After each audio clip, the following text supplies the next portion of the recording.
Naniniwala ka ba sa alinman sa mga pamahiin ng leap year? Ang taon 2024, Year of the Dragon, ay magiging isang leap year. Isang kaganapan na nagaganap bawat 4 na taon na nagdaragdag ng dagdag na araw sa ating kalendaryo. Dinadala nito ang kabuuang bilang na 366 na araw sa halip na ang karaniwang 365. Ang pinagbabatayan na dahilan para sa pagpasok ng karagdagang araw sa bawat quadrennial ay ang mundo ay tumatagal ng humigit kumulang na 365 na araw at sa 6 na oras upang makumpleto ang orbit nito sa paligid ng araw. Ang pagsasaayos na ito na itinayo noong unang panahon at ginawang perpekto ni Julius Caesar sa Julian calendar ay nagsisiguro sa pag-synchronize ng ating kalendaryo sa mga natural na cycle at pinipigilan ang panahong pag-anod. Ang mga leap year ay matagal nang nauugnay sa iba't ibang mito o myth at pamahiin. Ang isang malawakang paniniwala ay nagdadala sila ng malas o nauugnay sa mga hindi magandang pangyayari. Ang ideyang ito ay nag-ugat sa kaysaysayan at kulturang popular. Halimbawa, ang paglubog ng Titanic ay nangyari sa isang leap year, 1912. At nasunog ang Roma noong 64 AD na isa ring leap year. Kamakailan lamang ang pandaigdigang pagsiklab ng COVID-19 pandemic ay kasabay ng 2020 na isa pang leap year. Gayunpaman, mahalagang bigyan diin na ang mga kaganapang ito ay nagkataon lamang at hindi na iimpluwensyahan ng leap year. Mapanganib nga ba ang leap year? Bago ako mag-umpisa ay huwag kalimutang mag-subscribe. Mag-like kung nagustuhan ang topic na ito at mag-comment para sa mga katanungan at suggestion. Magiging leap year ang 2024 na nangangahulugang may dagdag na araw sa kalendaryo, ang February 29. Naniniwala ang ating mga ninuno na marami mga pamahiin ang nauugnay dito at dapat nating sundin ang mga alituntunin upang hindi magdala ng gulo sa pamilya. Ang mga taon ng paglukso o leap year ay palaging itinuturing na malas at mapanganib. At sa paglipas ng mga siglo, umiiral ang mga tradisyon at pamahiin sa leap day at marami ang nakapaligid sa pagkilos ng mga panukala. Narito ang 7 mga bagay na dapat iwasang gawin sa leap year. Magpakasal. Hindi ka maaaring magpakasal kapag leap year. Ito ay malas. Marami mga taon natatakot na mabigo at hindi magtagumpay sa pag-ibig. Kaya mas mabuting ipagpaliban ito hanggang sa isang mas matagumpay na taon. Sino ba naman ang gustong gumawa nito para hindi nila ipagdiwang ang kanilang espesyal na araw taon-taon dahil kada ilang taon lang darating ang anibersaryo ng kanilang kasal?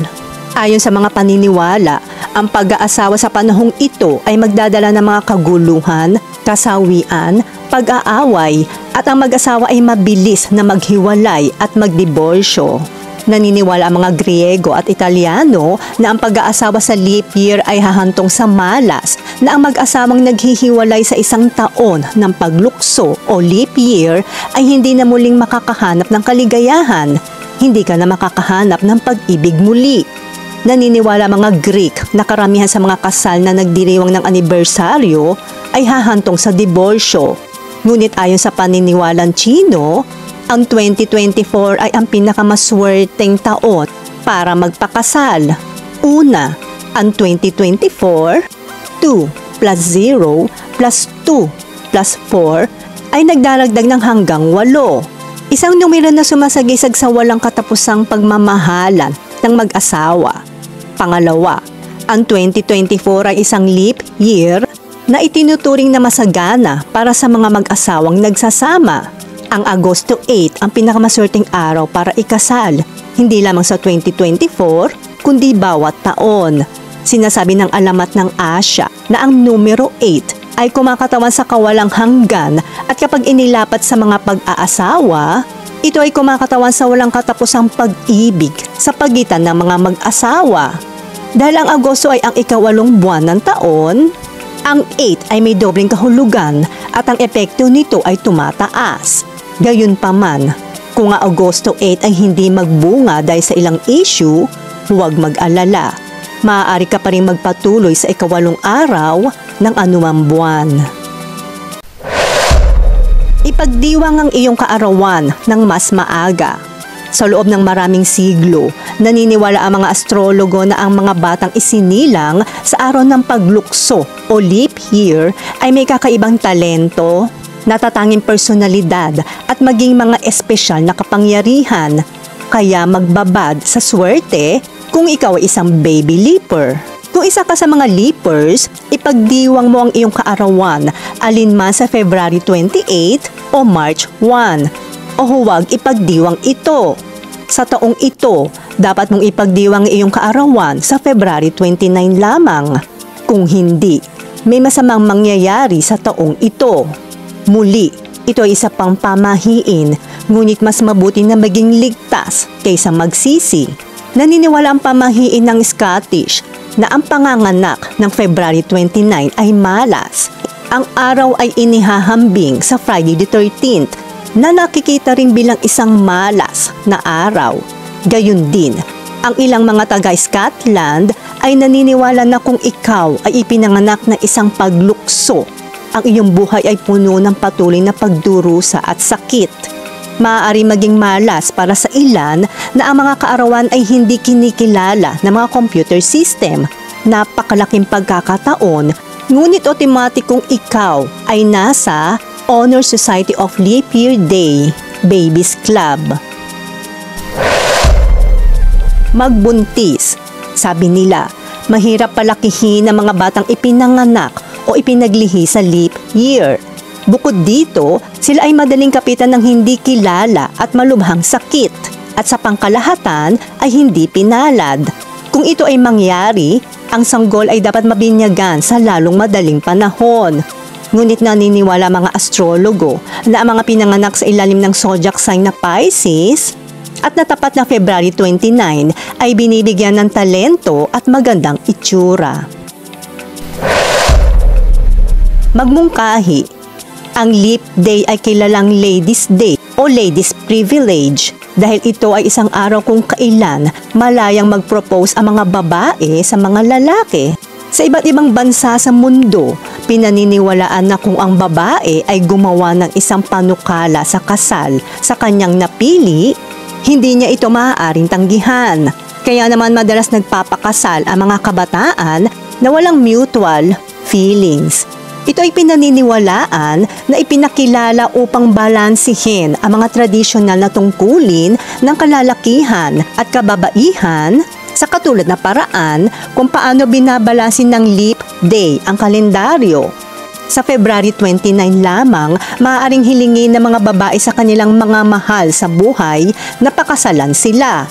At kung tumanggi sila, sinasabi ng tradisyon sa ibang bansa na dapat pagmultahin ng lalaki ng pera, mamahaling seda o 12 pares ng guwantes upang itago ang iyong daliri na walang singsing. Ngunit sa Irish folklore, pinaniniwalaan na ang pagtatali sa isang leap year ay nagdudulot ng swerte sa mag-asawa. Ayon sa tradisyon, pinahihintulutan ng Saint Bridget at Saint Patrick ang mga babae na mag-propose sa mga lalaki tuwing 4 na taon at ang mga panukalang ito ay naisip na mapalad. Pinapayuhan ng mga kababaihan na mag-propose lamang sa February 29 para sa swerte.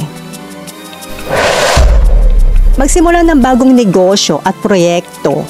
Kung nagpaplano kang magtayo ng bagong negosyo at malalaking proyekto sa iyong trabaho, ito ay dapat ipagpaliban. Hindi ito magtatapos sa tubo at hindi kikita ang iyong negosyo. Ang proyekto naman na iyong naisip ay hindi magtatagumpay at mauuwi sa wala. Magpalit ng trabaho. Sinasabi ng maraming tao mula sa iba't ibang bansa sa mundo na ang pagpapalit ng trabaho sa isang leap year ay isang masamang kapalaran. Kaya kung may plano kang mag-resign at lumipat ng ibang trabaho, ito ay ipagpaliban muna sa 2024 kung ayaw mong magtapos ito sa isang mabilis na pagwawakas. Ngunit kung hindi ka natatakot na makipagsapalaran, huwag mag-atubiling magpalit ng iyong trabaho. At kung hindi, hintayin ang 2025. Bumili at lumipat ng bahay at bumili ng kotse. Ang isa pang ipinagbabawal ay tungkol sa kung maaari kang lumipat sa isang leap year. Ang mga paniniwala ng mga tao ay nagpapahiwatig na ang isang bagong lugar ng paninirahan ay tiyak na magdadala ng malas. Ang mga ito ay maaaring maliit na pang-araw-araw na komplikasyon o malalaking sakuna. Sa anumang kaso, maapektuhan nila ang iyong pamilya at hindi ka makakaramdam ng anumang kagalakan mula sa pagbabago ng lokasyon. Hindi ka makakagawa ng kaginhawaan sa isang bagong bahay o sa isang bagong bansa. Kung ikaw ay nasa isang walang pag-asa na sitwasyon at kailangan mo agad ng bahay, siguraduhing maingat mong piliin ito. Ngunit kapag may pagkakataon na ipagpaliban ang paglipat, mas mahusay na maglaan ng iyong oras. Ganoon din sa mga sasakyan. Marahil ito ay isang pamahiin, ngunit ang isang taon ng paglukso o leap year ay talagang isang masamang oras para sa malalaking pagbili. Mabuting gawin ito sa susunod na taon upang maiwasan ang malas. Ang bawat kultura ay may sariling pamahiin sa leap year. Depende sa kung saan ka nakatira, maaari kang magkaroon ng ganap na magkakaibang mga paniniwala. Kung maaari, iwasang magplano ng anumang espesyal na okasyon ngayong taon. O kung nagpaplano ka, siguraduhin meron kang positibong pag-iisip. Tandaan, ang lahat ay nagsisimula sa iyong isip. Samahan ng dasal sa ating poong may kapal upang gabayan tayo sa ating buhay. Naniniwala ka ba sa alinman sa mga pamahiin ng leap year?